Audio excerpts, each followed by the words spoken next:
Hi everyone. तो देख लेते हैं किस तरीके का डेटा आया हुआ है 6 मई के लिए सारे प्लेयर्स का। सबसे पहले देखिए रिटेलर्स का डेटा देख के चलते हैं। तो हमें यहाँ पे क्या दिख रहा है। अब देखिए आज एक्सपायरी थी तो पोजीशंस आपको क्लोज होती हुई दिखाई दे रही हैं। ठीक है, जो इस वीक की पोजीशंस थी वो क्लोज हुई है। ओवरऑल अगर हम डेटा देख के चलते हैं तो हमें अभी क्या दिख रहा है कि ये लोग मार्केट में पुट राइटिंग के अंदर बैठे हैं और कॉल बाइंग के अंदर ही बैठे हुए हैं। तो इसलिए ओवरऑल डेटा आपको इनका बुलिश दिखाई दे रहा है, प्लस फ्यूचर्स का डेटा भी इनका बुलिश है। तो ये क्या एक्सपेक्ट कर रहे हैं कि मार्केट अपसाइड की तरफ जा सकता है। इसके बाद हम डीआईएस का डेटा देखते हैं। तो इक्विटी में आज 2756 करोड़ की बाइंग करी है इन्होंने। फ्यूचर्स में 15 कॉन्ट्रैक्ट्स लॉन्ग साइड के ऐड किए हैं, शॉर्ट साइड के 3270 कॉन्ट्रैक्ट्स ऐड किए हैं। एफआईआईज ने आज इक्विटी में 3519 करोड़ की सेलिंग करी है। अब देखिए ये जो मैं आपको डेटा बताता हूँ ना इक्विटी का, ये मैं सिर्फ आपको एनएससी का डेटा बताता हूँ। ठीक है, एक डेटा आता है जिसमें एनएससी, बीएसई और एमएससीआई तीनों इंडेक्स को वो इंक्लूड करके बताता है। तो वो वाला डेटा मैं आपको इसलिए नहीं बताता क्योंकि ये जो ऑप्शंस वगैरह की पोजीशंस भी हम शेयर डिस्कस करते हैं ना, ये एनएससी की पोजीशंस होती है, जो मतलब आपका निफ्टी 50 के अंदर प्लस बैंक निफ्टी के अंदर जो पोजीशंस बनी है वो वाली होती है। ठीक है, इसलिए मैं दूसरे वाले जो आपके स्टॉक एक्सचेंजेस हैं उनका डेटा इसमें इंक्लूड नहीं करता। अभी आप देखोगे जैसे इसमें 3500 करोड़ की सेलिंग दिखाई दे रही है निफ्टी आपका एनएससी के अंदर। बट ओवरऑल अगर आप देखोगे तीनों को इंक्लूड करके तो आई थिंक 2000 करोड़ के आसपास की कुछ बाइंग है वो। बट वो डेटा मैं आपके साथ में डिस्कस नहीं करता क्योंकि हमारे लिए इंपॉर्टेंट एनएससी का डेटा है, निफ्टी 50 बैंक निफ्टी वगैरह का डेटा। अभी देखिए अगर हम इनकी पोजीशंस देख के चलते हैं तो हमें दिख रहा है इनकी बियरिशनेस थोड़ी सी बढ़ी है मार्केट में। ठीक है, ओवरऑल डेटा तो बियरिश ही चल रहा है काफी टाइम से। प्लस फ्यूचर्स का भी इनका डेटा देखते हैं तो 291 कॉन्ट्रैक्ट्स लॉन्ग साइड के ऐड किए हैं, शॉर्ट साइड के 5852 कॉन्ट्रैक्ट्स ऐड किए हैं इन्होंने। तो ओवरऑल बियरिश साइड की पोजीशन ही ज्यादा ऐड करी है। इसके बाद अगर हम प्रोप्राइटरी डेस्क का डेटा देखते हैं तो इनका डेटा स्लाइटली हमें बुलिश होता हुआ दिखाई दिया है पिछले दिन से। ओवरऑल नेट बेसिस पे नेगेटिव है। आप नेट सी और पी की पोजीशंस देख के चलेंगे तो आपको दिखेगा कि बहुत स्लाइटली कॉल राइटिंग के अंदर हैं ये लोग, प्लस पुट बाइंग है इनके पास में। ठीक है, तो ओवरऑल बायस इनका नेगेटिव साइड का है कि मार्केट नीचे की साइड जा सकता है थोड़ा।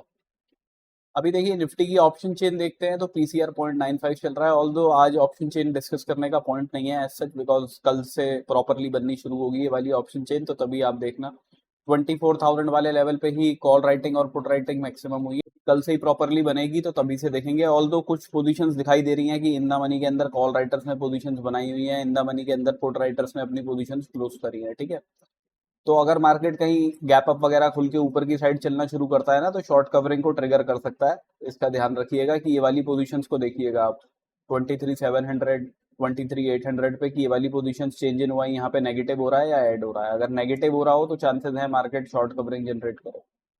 इसके बाद में नेक्स्ट रेजिस्टेंस मार्केट को कहाँ पे मिलेगा। अगर मार्केट ऊपर चलना शुरू करता है तो यहाँ पे हमें पोजीशंस दिखाई दे रही हैं कुछ बनी हुई 24,200 के आसपास। तो इधर ही 180 200 का जोन जो है वो मार्केट के लिए रेजिस्टेंस का काम कर सकता है उस केस में। ऑल्दो ऑप्शन चेन जो है वो प्रॉपरली कल से ही बनेगी तो तभी से देखने का ज्यादा फायदा है, एनालिसिस करने का तभी फायदा है। अभी अगर हम चार्ट पर डिस्कस करते हैं तो सेंसेक्स डिस्कस कर लेते हैं। मैंने आपको बताया था ये जोन थे। ठीक है, मार्केट ने इस लेवल के नीचे ही क्लोजिंग दी तो हमें शॉर्टिंग के लिए ही देखना था। टारगेट हमारे 76,679 के थे। ठीक है, तो हमारे टारगेट्स मार्केट ने हिट कर दिए आराम से। इसके बाद में मार्केट ने एक अच्छी रिकवरी दिखाई है। पर यहाँ पे ना अभी देखिए अगर मार्केट को फर्दर ऊपर की साइड में जाना है ना तो ये एक गैप वाला एरिया है। अब ये थोड़ा रिस्की ट्रेड रहेगा, बट अगर मार्केट 15 मिनट की क्लोजिंग इस लेवल के ऊपर करता है तो बाइंग के लिए देख सकते हैं। टारगेट उसके 77,405 के रखेंगे।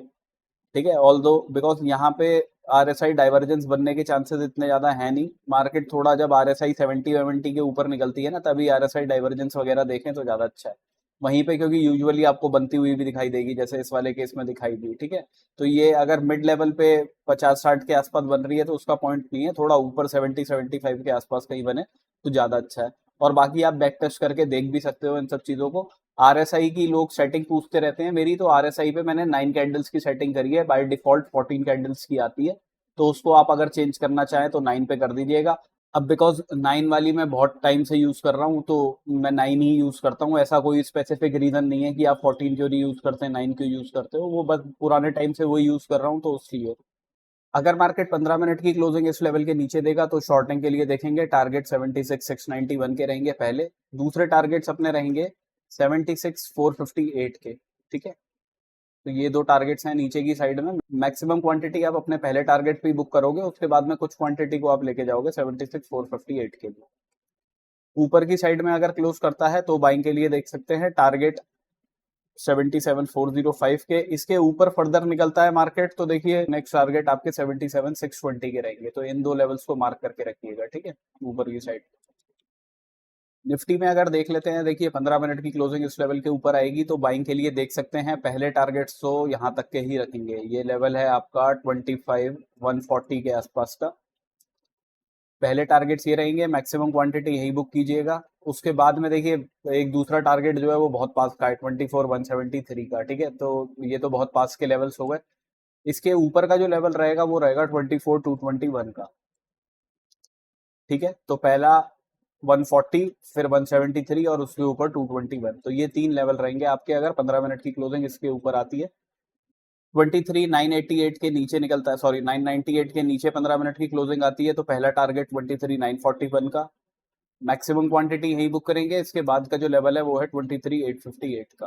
करंटली गिफ्ट निफ्टी देख के चलते हैं तो 24,144 पे चल रहा है। हमारी क्लोजिंग 24,106 पे आई है, तो 40 पॉइंट के आसपास अभी ऊपर चल रहा है वहां से। तो मतलब यहीं कहीं पे खुलने की कोई प्लानिंग हो रही है, तो अच्छा है। अगर क्लोजिंग इस लेवल के ऊपर आएगी तो बाइंग के लिए देखेंगे। इस लेवल के ऊपर जाता है, क्लोज नहीं कर पाता है ना, विक बना के नीचे आ जाता है, तो शॉर्टिंग के लिए देख सकते हैं टारगेट उसके 23,998 के रखेंगे। बैंक निफ्टी देख लेते हैं तो बैंक निफ्टी में मैंने आपको ये वाली लाइन बोली थी स्पेसिफिकली कि भाई अगर 15 मिनट की क्लोजिंग इस लेवल के नीचे आ रही है और ये हमारा पहला लेवल भी था कि इसके नीचे क्लोज कर रहा है, तो शॉर्टिंग के लिए देखेंगे। टारगेट्स ये वाले बताए थे 54,378 के, जहां पे मैक्सिमम क्वांटिटी आपको बुक करनी थी। मार्केट थोड़ा सा उसके नीचे गया, हमारे दूसरे लेवल पे गया नहीं, लेकिन मार्केट में रिवर्सल बन गया उससे पहले ही। पर मैंने आपको बताया हुआ है कि जब आप अपना पहली क्वांटिटी बुक कर लेते हो हमेशा, उसके बाद में जो कुछ क्वांटिटी आप अपने सेकंड टारगेट के लिए छोड़ते हो उसको हमेशा ब्रेक इवन पे रख दिया करो, ताकि मार्केट अगर रिवर्सल वगैरह दिखाता भी है, जैसे आज का सिनेरियो परफेक्ट है वो बताने के लिए कि मार्केट अगर ऊपर की साइड में जा रहा है तो आप उस वाले केस में अपने ब्रेक इवन पे निकल जाओ उससे। एक में तो आपने मैक्सिमम क्वांटिटी में तो अपना प्रॉफिट बुक कर लिया, उसके बाद में कुछ क्वांटिटी आपने जो छोड़ी है उसे ब्रेक इवन पे रख दो। ये वाला लेवल और ये लेवल बहुत पास है ना, 55,015 का और 54,888 का। तो बेस्ट है अगर 15 मिनट की क्लोजिंग इस लेवल के ऊपर मिले तब बाइंग के लिए देखें, और टारगेट 55,280 तक के रखेंगे उस केस में। मार्केट इस लेवल से कहीं से ऊपर जाता है, क्लोजिंग नहीं देता, विक बना के नीचे आ जाता है, तो एक शॉर्टिंग की अपॉर्चुनिटी देख सकते हो जिसके टारगेट आप 54,600 तक के रख लीजिए। इस लेवल के नीचे ही 15 मिनट की क्लोजिंग आ जाती है 54,500 के नीचे, तो शॉर्टिंग के लिए देख सकते हैं टारगेट 54,146 के रहेंगे उसके,